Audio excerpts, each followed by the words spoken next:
Welcome to the HFR Podcast. My name is Anika Akil, and I lead HFR Media. HFR is the established global leader in hedge fund data and analysis since 1992. To learn more, visit hfr.com.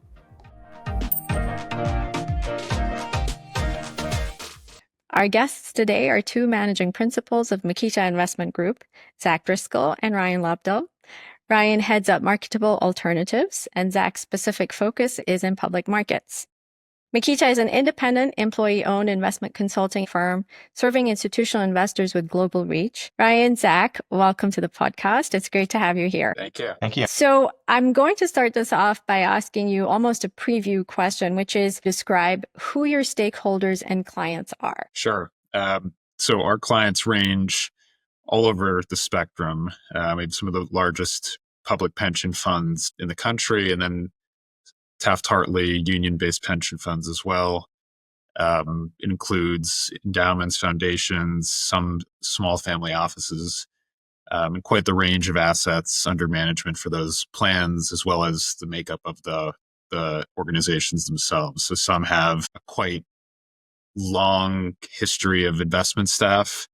Others have no investment staff, which makes our roles with these clients much different depending on kind of who that staff makeup is. So it's a great dynamic opportunity for us to work with a really cool array of people and with different backgrounds in investment research. So I want to hit on, first and foremost, 2025, the news cycle moves really fast.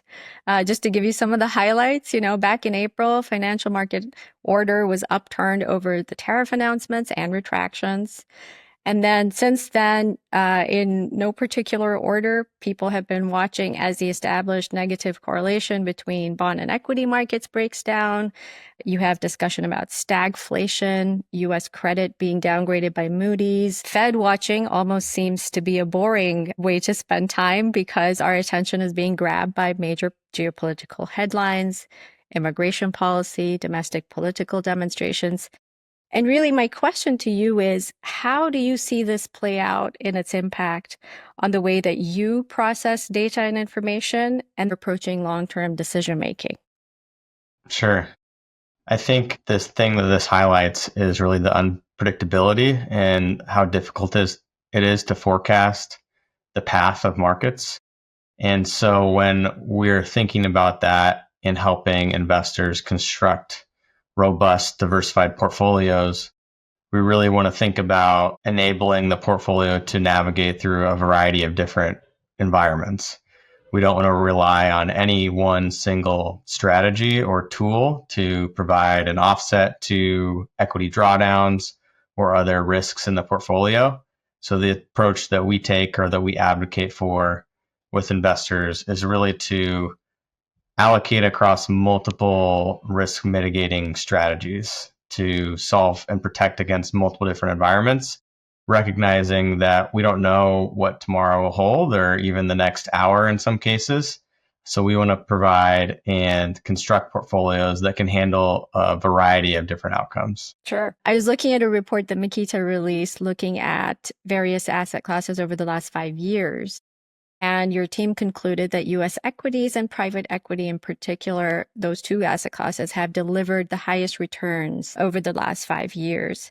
What is your expected outlook for equities this year and this time next year? A bit of forecasting there. And how do you also foresee private equity over the same time horizon, especially against a growing share of private credit as well? So I think the first thing, it's pretty difficult for us to make any reasonable guesses at what markets will do over the next year. We're typically looking out over a 10 and even in some cases a 20-year time frame. And so our expectations for markets move and change fairly slowly unless there's any big risk off or risk on market movements over the course of the year. So we want to think about maybe more long term, like what types of portfolios we can put in place from a strategic asset allocation point of view that we can just hold in perpetuity.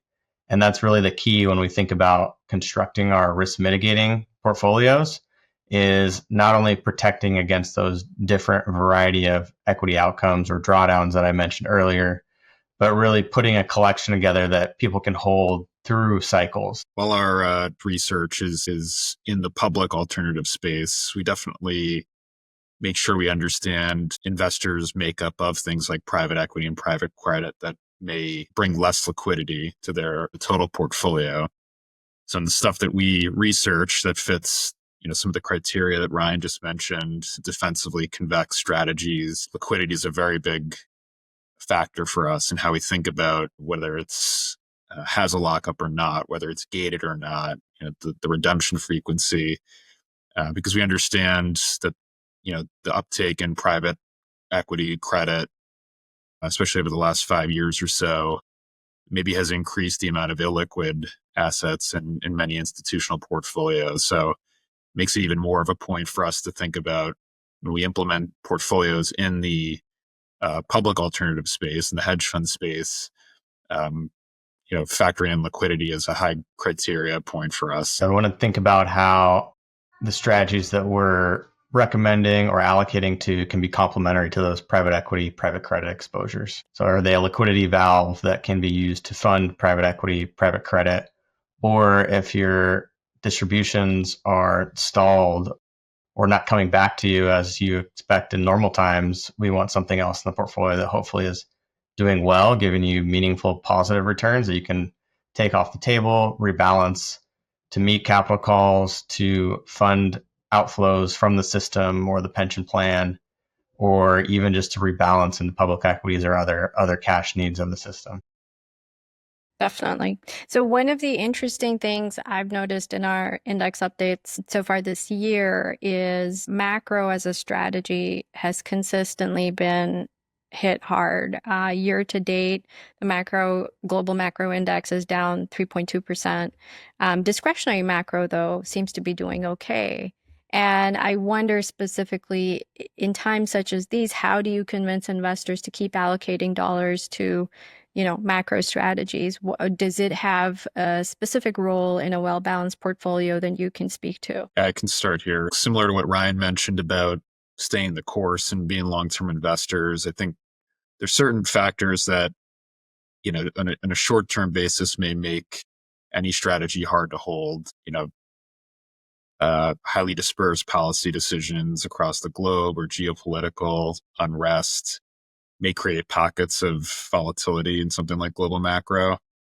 I think what we would be more concerned about if there was some structural correlation shift in those strategies. The way we think about utilizing things like global macro is that they are diversifying to a lot of what else is held in an institutional portfolio. So things like equities, long only fixed income. Many global macro strategies take a neutral perspective on those exposures to things like equities or credit rates, and really just try and be idiosyncratic to the risks that they want to take, more alpha-driven outcomes. The difference in discretionary and systematic that you had mentioned is interesting. And there, I think we could pontificate on reasons why, but, we think a strong diversified portfolio probably includes flavors of both of those, because there are probably going to be points where the dispersion that you mentioned is the opposite. Systematic's doing better than discretionary. I think Ryan and I would pride ourselves on our ability to do good manager research on strategies. I think timing any of these strategies is much harder said than done, and much easier said than done, I should say. And the best way that we think we can construct a portfolio is provide, exposure to a wide array of idiosyncratic risks, but also have those matter in different market environments. So not so over diversified that nothing makes a difference, but that you're not beholden to one strategy type or, one manager even to kind of pull you through any of these more volatile market environments. Yeah, I think what I'd add to that is within macro, there's so many different degrees of freedom in the types of strategies or objectives that investment managers are solving for. So you have within there, people might include long volatility strategies, which have had a lot of dispersion within them itself, depending on what assets you're trading, what asset classes, what types of securities, what approach you're taking. We've seen some of those be positive and some negative year to date.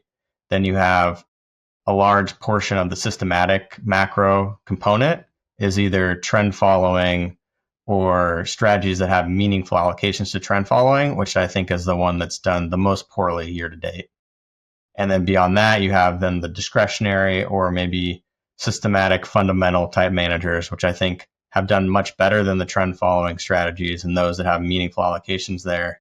And when we think about constructing and recommending portfolios, it's about how each of those individual strategies perform in different environments.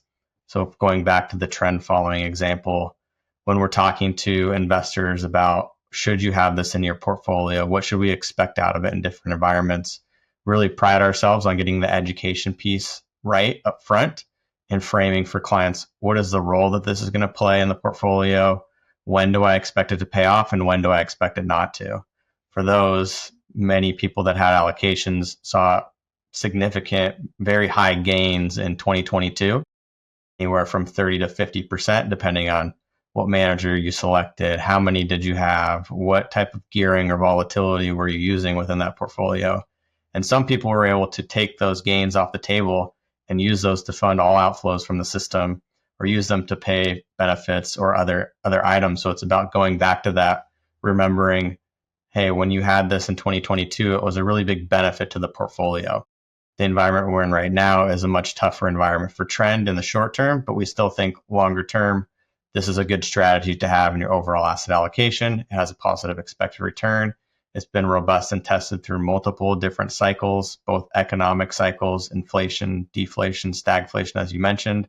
And we think it still has a place in the portfolio. Going back and reframing it and continually re-educating on why is this in there? How has it performed in different environments? How does that setup apply to now? I think is really important to getting people to hold any of these strategies for the long term, rather than getting lost in the weeds, which can happen often. And, well, this single manager had a negative performance result and I don't like that, so let's get rid of it and find another one that's done better recently, and which leads often to things like performance chasing or unnecessary manager turnover. If we think the results are within expectations directionally and we still have conviction in the strategy and the manager, when we take a step back and look through the full cycle, then it's important to remind people about that and come back and re-underwrite and re-educate so that they can hold those, so that when another environment like that happens again, whether it's an inflationary shock like 22 or a GFC type scenario again, that they're able to hold those assets until that happens and can meaningfully benefit from it again. Excellent. So I would love to also touch on long volatility, which you mentioned at the outset. And if you can elaborate similarly on its role in a well-managed portfolio, because it seems to be related to specifically black swan events and seems to have a slightly different approach to risk mitigation, as it were, or dealing with that sort of, huge spikes in volatility. Yeah. So within that risk mitigating framework that Ryan mentioned earlier, long volatility strategies are one of what we call first responding strategies. So the way we think about that with first responders are similar to, what most people consider first responders: a police, ambulance, fire department, something there to respond to the emergency. And in this case, it's a sharp, high volatility drawdown in equity markets that lasts several weeks. So a great example of a scenario like this that I just described would be what we saw in March 2020, the last few weeks of March, when COVID really started to be the predominant theme, not just in markets, but across the globe. We saw volatility spike. It was sustained for a period of weeks. And the goal of these strategies is to help basically provide high levels of convexity to investors investing in them. So long volatility, hence the name, are long assets that are tied to the levels of volatility. And the implementation of those strategies can be quite different, depending on what asset class that manager may hold those assets in. Could be multi-asset, could be just equities or just rates or combination of a few of those. Similarly, it could be in a wide array of markets globally, or it could be in very liquid G3 markets, for example. But the common theme is that when volatility is rising in the market and there's a sustained level of that volatility, strategies that are pursuing a long volatility approach should benefit in those environments, and hence client or investors that are holding those during those periods should obviously, hopefully positive return out of those. So a good example in 2020, which as we mentioned, we saw strategies as high as 60, 70, 80% in March. And the benefit that we view, going back to something I had mentioned earlier about liquidity, is many of these strategies are investing in very liquid futures and forwards contracts or other derivatives. Hence, the liquidity that's offered may be monthly, sometimes even inside of monthly, which allows an investor to kind of use that lever to refund the gains that they're making from a high volatility event, and basically fund those or rebalance those back into those assets that have been beaten down into the ground. So in March 2020, investors were able to take those gains from strategies in long volatility and refund those or rebalance those back into things that didn't do as well, like equities in March. And theoretically, when levels of volatility are high, these long volatility strategies should benefit from volatility increases across all different asset classes that those managers may hold those assets tied to. And I think maybe just tying it back to what we talked about on the trend following piece and allocating to different strategies that are playing different roles. And within our risk mitigating framework that we use often, as Zack mentioned, we have the first responders meant to do well in a sharp drawdown, unexpected volatility shock. They protect the portfolio against those COVID drawdowns, Q1 of 2020. If that extends, you have strategies like trend following meant to be second responders that then take the baton and can produce meaningful gains for our portfolio. And when those aren't happening, we often advocate for allocations to diversifiers, things maybe closer to the discretionary global macro you mentioned earlier, alternative risk premium, and other strategies that should be uncorrelated from those first two and help produce a positive return in the environments where those drawdowns are not happening. And I think that ongoing education of what role each of those strategies is playing is important. And we have a pretty detailed white paper on our website that goes through our framework for risk mitigating strategies, the first responders, second responders, and diversifiers. And then in addition, Zack has spent a lot of time writing a long volatility specific white paper, which is also on the website for anybody that wants to go kind of learn more, reframe, re-educate themselves, and kind of do more work on that type of strategy as well. We're trying to put out more educational content for people to use so that these strategies can be framed, used, and allocated to appropriately.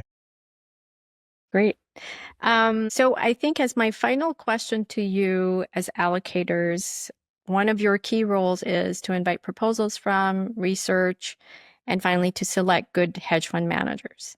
And I think what I would love to know is if you were to pick out the characteristics of what makes a good fund manager in your areas of expertise, what are those factors? What makes a good match? What do you look for? Generally, where we grade or do research on managers falls in one of a few different categories. So the organization at large, the investment team, the investment philosophy and investment process, and then portfolio construction and risk management.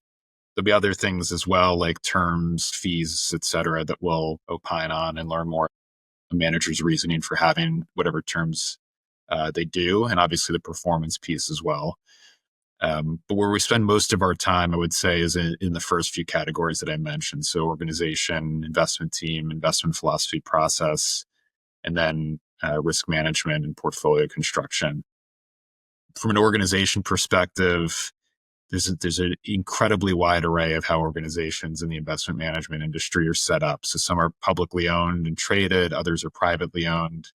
Others have varied economic interests from outside parties, all of which, we've had exposure to in the past. And what we're really trying to figure out is how does the organizational structure benefit or hinder the investment team's ability to run their process.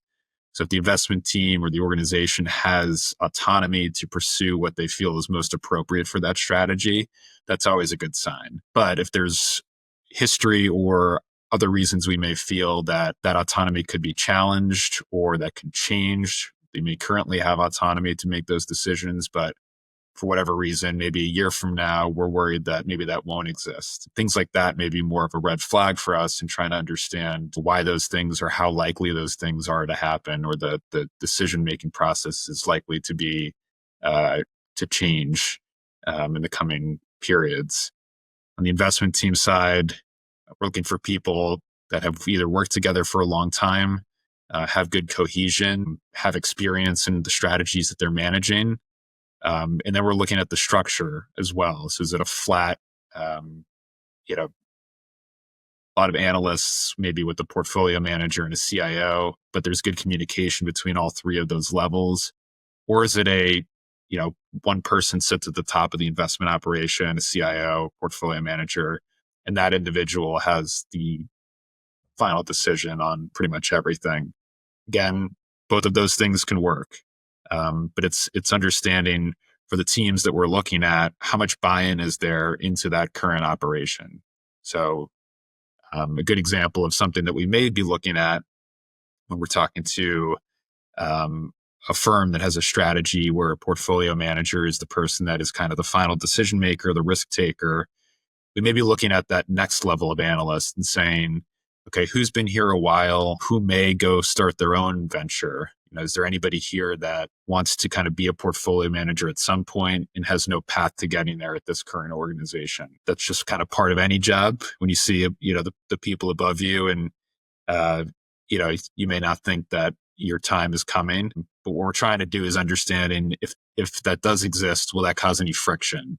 Or if this person does leave, is there somebody else at the organization that can replace them, and we don't feel like we're losing skill in that position? This could be totally different for systematic strategy, though. Discretionary is obviously made up of human decision makers, and systematic, is made up largely of machines, with humans kind of building those machines.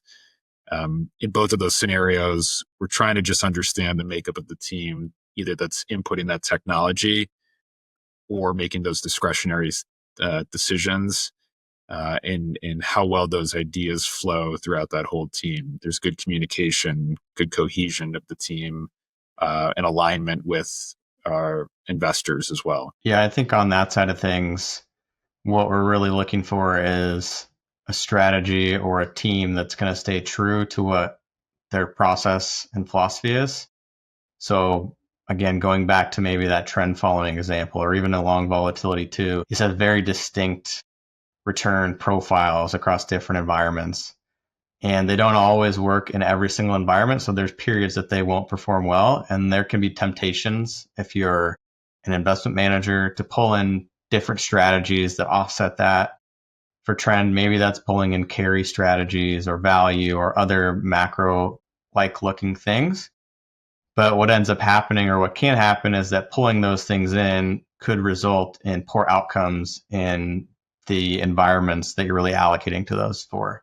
So if you pull in a bunch of carry strategies and then go through an environment where that strategy sells off when trend does really, really well, and results in you not producing the same amount of gains or performance as investors were hoping for, that's something we really want to seek, or we really want to sort out ahead of time, so that we're not allocating to managers or strategies that may be tempted to have style drift. I think that's a really key thing when we're thinking about the investment philosophy and the strategy, is not only how are you improving it, how are you growing it and managing it, risk managing it day to day, but how have you shown your ability to do that within the confines of the philosophy and strategy that you've laid out from the outset? Does it meet the reason and serve the role that we're allocating to it for? Or are there risks that you're going to drift from that in the future? So I think to close out, it's something of a quick fire question for either or both of you. I know you take the long view, but What is the most likely scenario that you see playing out over the next 18 months, say, contrasted with the worst case or the best case? What is the most likely scenario? Where do you see the world heading? And what's your philosophy of dealing with that? I think the only thing that you could pin us down on would be probably that we would put our eggs in the basket of there being more dispersion in the future across economies, geographically, regionally, across asset classes, probably likely higher cash rates than we've seen in the past. So something more in line with where we're at now, potential for higher inflation. So a backdrop where we think that allocating to hedge funds can be beneficial to a portfolio. As Zack has mentioned, and I've mentioned kind of up until this point, we take the long view and think we want to construct portfolios to perform across a variety of different environments and not to be tactical. But for those maybe that have been considering, is now an okay time to allocate to hedge funds? I think the current backdrop is pretty attractive for that, particularly for those that are cash efficient, those global macro strategies you mentioned, use and trade a lot of derivative strategies, which leave a lot of unencumbered cash sitting around that can be invested and reap that higher cash rate, and then layer on top of that the excess return from the strategy. So I think for those that are thinking about what's the best place for my capital right now to take advantage of higher dispersion in markets, granted, we don't know the direction, what path, what that next news cycle will bring us. We feel that hedge fund strategies are probably positioned to have the best opportunity to profit or benefit from that. No guarantee that they will, because there's huge manager selection risk and huge dispersion on that side of things as well, but at least providing maybe an opportunity to profit from those type of moves within markets.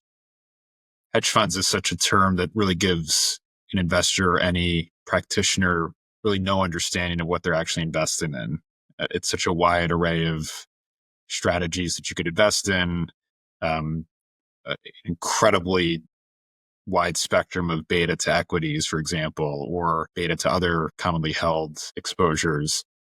What I think Ryan and I feel confident in is understanding, using that wide array of strategies that exist and figuring out the combination of those that achieve different functions. So the ones that I had mentioned earlier, those growth-centric, looking to kind of have more directionality with markets, or the opposite spectrum, things that are very defensive, so even negatively correlated to markets.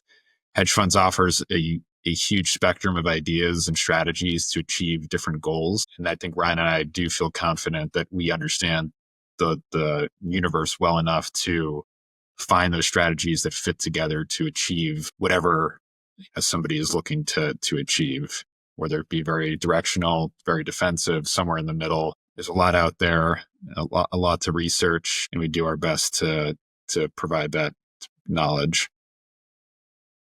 Well, thank you so much for sharing your knowledge and your time. This is so fascinating. I have 100 more questions in my head, but I know that we are time limited.